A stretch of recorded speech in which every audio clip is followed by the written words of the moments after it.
দুর্যোগ, বন্যা, সাইক্লোন, ঘূর্ণিঝড়, ভূমিকম্প, ফসলহানি, প্রাণহানি মানেই আমার গজব না, বরং মাঝে মধ্যে আমি আমার নেককার ইমানদার জান্নাতি বান্দাদেরকেও এই সমস্ত কষ্ট দিয়ে আমি তাদেরকে পরীক্ষা করব। সুবহানাল্লাহ। কে বলেছেন? আল্লাহ। বলে না, কে বলেছেন? আল্লাহ। এজন্য আমাদেরকে ধৈর্য রাখতে হবে, কিছু দোয়া দরুদ পড়বো, আল্লাহর কাছে সাহায্য চাইব, কারণ আমাদের একমাত্র সাহায্যকারী হচ্ছেন আল্লাহ। যার চতুর্দিকে শত্রু থাকে তাকেও আল্লাহ বাঁচাইতে পারে।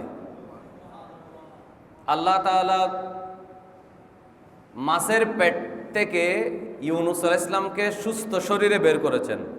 বিশাল আগুনের কুণ্ডলী থেকে আল্লাহ তাআলা ইব্রাহিম আলাইহিস সালামের জন্য আগুনের কুণ্ডলীর মাঝামাঝি জায়গাটা ফুলের বাগান বানিয়ে দিয়েছেন। এখান থেকে আমাদের বোঝা উচিত, চতুর্দিকে আগুন জ্বলছে, আল্লাহ সেই আগুনের মাঝখানে আমাদের জন্য ফুলের বাগান বানাইতে পারে।